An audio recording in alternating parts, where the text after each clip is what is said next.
هدف از اعلان گردیدن سال 2024 همچون سال معرفتی حقوقی در چیست؟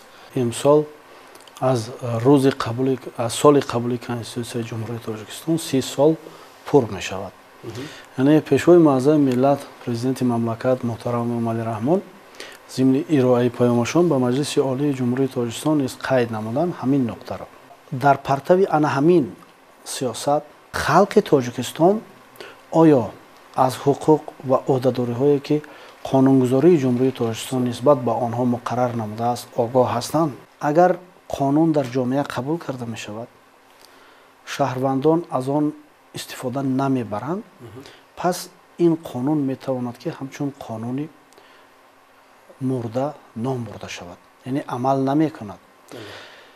یعنی اگر شهروندان جمهوری تاجیکستان از معیارهای قانونگذاری کشور به طور باید و شاید به طوری که برای حیات هر روزه آنها لازم است استفاده میبرند، پس میتواند که در جامعه هیچ کمبودی وابسته به قانون ویرانکنی ها باقی نماند.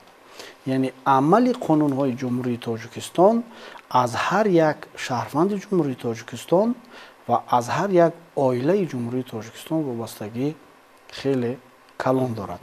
اگر شهروندان جمهوری تاجیکستان امروز میدانند که آنها پس از یعنی به دنیا آمدن فرزندشان آنها باید که در دوام 3 ماه پس از تولید یافتن فرزندشان به طور امتیازناک تا حتی رایگان میتوانند که یعنی برای فرزندشان شهادتنامه تولد از مقامات ثبت اسناد دولت شهروندی گرفته باشند، اگر نسبت به همین مسئله آگاه هستند آنها این حقوق خود را این یعنی عهده‌داری خود را از قانونگذاری میبینند میخوانند و پی اجرای این میشوند، آنها میتوانند که این رو سری وقت انجام داده باشند. و اگر در دوام 3 ماه این برای فرزند خود شهادتنامه تولد نمیگیرد، مراجعت نمیکند به مقامات وکالتدار دولتی، آن الکی امتیازهای خود را از دست میدهد. و اگر از 1 سال زیادتر برای فرزند خود شهادتنامه تولد نمیگیرد، پس آن جماعت شهرک و دهاتی که برای بردن همین گونه عملیات وکالت دارد، پس از 1 سالگی وکالتش را از دست میدهد. تشویش‌های زیاد را پیش میآورد، خراجات زیاد را برای همین عائله پیش میآورد. این هم یکی از عامل‌هاش همون گونه که شما گفتید ندانستن قانون، ولی آگاه نبودن از همین معیار قانون که نسبت این یک نقطه هست که من اینجا قید کردم و این عقوبت میبرد به تا حتی جریمه شدن پدر و مادر برای اجرا نکردن همین حقوقشون میرساند.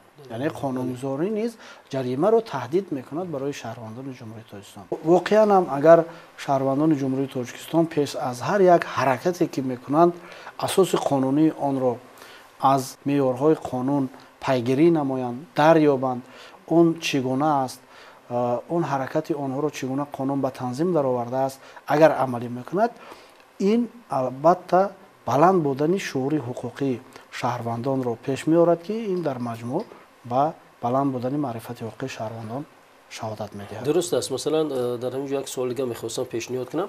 شما ببینید مثلا گفتن که بعضی انسان‌هایی که اصل کمترین ندانستن حقوق‌های خویش می‌توانند چقدر تشویش و سرگردانی داشته باشد. خب در زمینه همین اعلان گردیدن سال معرفت حقوقی، اگر عملی گردیدن همین سال معرفت حقوقی تا کدام اندازه دوام 1 سالی که هست مردم ما رو میتواند به طور باید و شاید معرفت حقوقی آنها رو بلند بردارد؟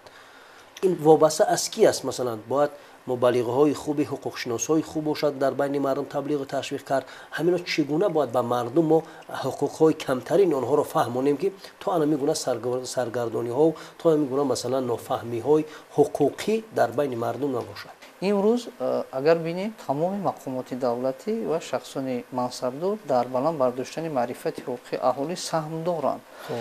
وابسته با آنی که در سمت فعالیت آنها شهروندان مراجعت میکنند، البته در برابر بررسی نمودن همین مراجعت ها به شهروندان حقوق آنها فهمانده می شود و وابسته به این معرفت حقوقی آنها بلند برداشته می شود. علاوه بر این امروز در نزد وزارت عدلیه جمهوری تاجیکستان مؤسسه دولتی مرکز یاری حقوقی فعالیت می نماید. ин муассиса ба тамоми шаҳрвандон ёрии ҳуқуқи ройгон мерасонад ва дар зимни ҳамин расонидани ёрии ҳуқуқи ройгон дар доираи нақшаҳои корӣ ҷаласаҳои иттилоотӣ ва дигар ҷаласаҳои сайёри ҳуқуқиро миёни аҳолӣ мегузаронад ки дар он ҷо бо иштироки шаҳрвандон масъалаҳои ҳуқуқӣ баррасӣ карда мешавад ва ин саҳм мегузорад бар баланд бардоштани маърифати ҳуқуқи онҳо ва он шаҳрвандоне ки дар он ҷо иштирок мекунанд метавонанд ки дилхоҳ савол кунанд дар самти мушкилоти ҳуқуқие ки доранд масъалаҳое ки ҳуқуқӣ доранд ва посух гиранд ва ба ин тавр савияи донишҳои ҳуқуқи онҳо баланд бардошта мешавад ва махсусан дар ҳамин сол бояд ки аз зарфияти ҳуқуқшуносо истифода бурда тавассути барномаҳои маърифатии ҳуқуқӣ чорабиниҳо дигар тарзу воситаҳо моҳияти конститутсия ба мардум фаҳмонида шавад чунки ин ҳуҷҷати асосӣ аст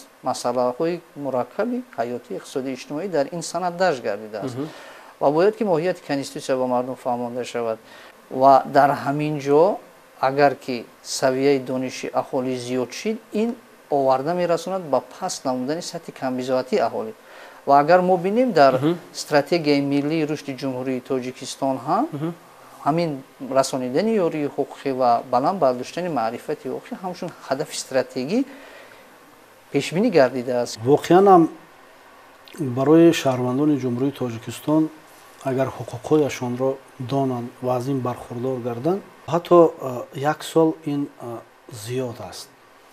ин зиёд аст ки шаҳрвандон донанд ки онҳо чӣ ҳуқуқҳо доранд ва агар шаҳрвандон ҳамчун ҳуқуқшинос наметавонанд ки аз мазмуни ана ҳамин меъёрҳои қонунзорӣ бархурдор бошанд пас онҳо бояд пайгирӣ кунанд барномаҳоеро ки ҳамчун ҳуқуқшиносон чуне ки инҷо қарор гардид аз зарфияти ҳуқуқшиносон бояд ки истифода кунанд. Дар ҳаёти инсон ин нуқтаҳои назар ки бо ҳуқуқ таваоманд яъне ки аз ҳуқуқ бармеоянд онҳо хеле зиёд ҳастанд. мо як нуқтаро фақат кай кардем. метавонад ки дар ҳаёт падару модар моликияти худашонро нисбат ба ягон фарзанд васият накардааст ва аз ҳаёт маҳрум мешаванд яъне ки мефавтанд ва нисбат ба фарзандон тақсими моликият пеш меояд. қонунгузории гражданӣ қонунгузории мадании ҷумҳурии тоҷикистон ин ҳаёти ҳуқуқии шаҳрвандони ҷумҳурии тоҷикистонро албатта танзим намудааст ва аз надонистани ана ҳамин чизҳо шаҳрвандони ҷумҳурии тоҷикистон имрӯз хеле саргардониҳои зиёд доранд. то ба имрӯз дар самти баланд бардоштани ана ҳамин маърифати ҳуқуқии шаҳрвандон кадом ҳуҷҷатҳои стратегӣ қабул гардидааст? аз соли 1997 фармони президенти ҷумҳурии тоҷикистон дар бораи чораҳои беҳтар намудани тарбияи ҳуқуқии шаҳрвандон ва кори ҳуқуқӣ дар ҷумҳурии тоҷикистон қабул гардид ва ба мақсади амалӣ намудани фармони мазкур қарори ҳукумати ҷумҳурии тоҷикистон низ қабул гардид ки қарори мазкур албатта тибқи муқаррароти худ тавонист ки дар ҳамин қарор як қатор барномаҳои стратегӣ низ қабул гардида бошад ки барои баланд бардоштани маърифати ҳуқуқии шаҳрвандон мусоидат кунад. дигар тадбирҳое низ барои баланд бардоштани сатҳи дониши ҳуқуқии аҳолӣ қабул карда шуд ки оғоз аз соли 1997 ин дар сохтори вазорати адлияи ҷумҳурии тоҷикистон таъсис додани донишкадаи такмили ихтисос низ яке аз ин тадбирҳо ба ҳисоб мерафт ки имрӯз зимни баргузор кардани чорабиниҳои тарғиботию ташвиқоти ҳуқуқӣ албатта дар миёни шаҳрвандони ҷумҳурии тоҷикистон албатта пай амалӣ кардани ана ҳамин стратегияҳои қабулшудаи давлати ҷумҳурии тоҷикистон. шумо бубинед масалан дар мавриди надонистани баъзе қонунҳо гуфтем имрӯз бештар мардуми мо аз кадом ҳуқуқҳои худ бархурдор нестанд ва барои бартараф кардани онҳо омилҳои асосию бартарафкунии онҳо чист? аз соли 2016 то ин ҷониб муассисаи давлати маркази ёрии ҳуқуқӣ ба зиёда аз 118 000 шаҳрванд ёрии ҳуқуқӣ расондагӣ аст ва он барномаи махсусе ки мо ҳангоми фаъолият аз он корбарӣ менамоем тибқи ҷамъбасти маълумотҳои ҳамин барномавӣ муайян мегардад ки зиёда аз 50% муроҷиаткунандагон масъалаи оилавӣ қадим муроҷиат мекунанд. масъалаи оилавӣ ва дар дуюм сатҳ ин муроҷиатҳо вобаста ба ҳифзи ҳуқуқи иҷтимоӣ بعد بر مسائل زمین و دیگر مسائل مراجعت میکنند. اگر که از خود همین اساسهای اموری که هست اگر ما نگاه کنیم، ما گفتم میتونیم که امروز مسائل های اویلوی بسیارتر هستند که با آنها شهروندان احتیاج دارند و مراجعت می‌نمایند. من فکر میکنم که روز از روز سطح معرفت‌ناکی اهالی بلند شده ایستاده است و این عامل‌ها رو از نگاه حقوقی تنها از نگاه حقوقی بها دادن غیر امکان است. نشاید با اون خاطری که عامل‌های اقتصادی اجتماعی دیگر عامل‌هایی هستند که به این آورده می‌رسانند. من فکر میکنم که خیلی در بسیاری دولت‌های در دیگر دولت‌ها بعضا فعالیت‌های حقوق شناس و پسیخولوگ‌ها برآمده شده است، دیگر کارها برآمده شده است و در ما هم تمام راه‌ها و چاره‌هایی که به بلند برداشتن معرفتی حقوقی اهالی تاثیر می‌رساند امروز راه اندازی گردیده است. راه‌های حل مشکلات حقوقی در جامعه خیلی زیاد است، ولی فکر میکنم که مشکلی ها را هم نیز پیش می آورد.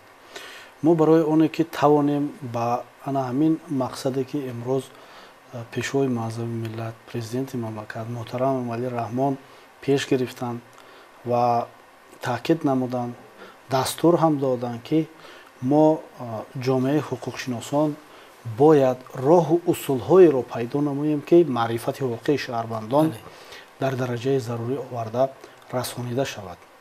پورا ما نمیتوانیم که شهروندان را از دانستن همه حقوقشان البته برخوردار گردانیم.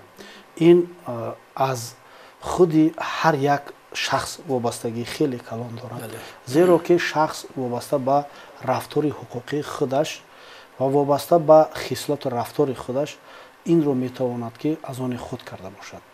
و ما نه تنها باید بالای معرفت حقوقی شهروندان، برای اونی که توانیم به این مقصد برسیم، ما باید که روی اخلاق شهروندان هم نیز کاربری کرده باشیم.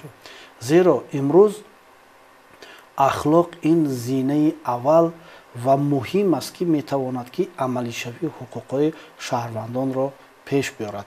چون اینجا هم صحبت ما قید کردن، امروز مراجعت های در سمت مشکلی ها یعنی پرابلم های اویلوی زیاد هستند و اگر ما توانیم که پدر و مادر اخلاق فرزندان خود را برای سفربر کردن به اویله نو اگر تنظیم نماییم، خوب نماییم و او تواند که در اساس پرینسیپ تحمل پذیری در اویله نو زندگی را آغاز و ادامه دهد، پس ما می توانیم که دیگر حقوقهای خود را برای شهروندان تامین کرده باشیم. یعنی که زمینه پیش از همه برداشت کردن معرفتی حقوقی از اخلاقی نیست، خیلی وابستگی کلان دارد. تشکر زیاد برای صحبت.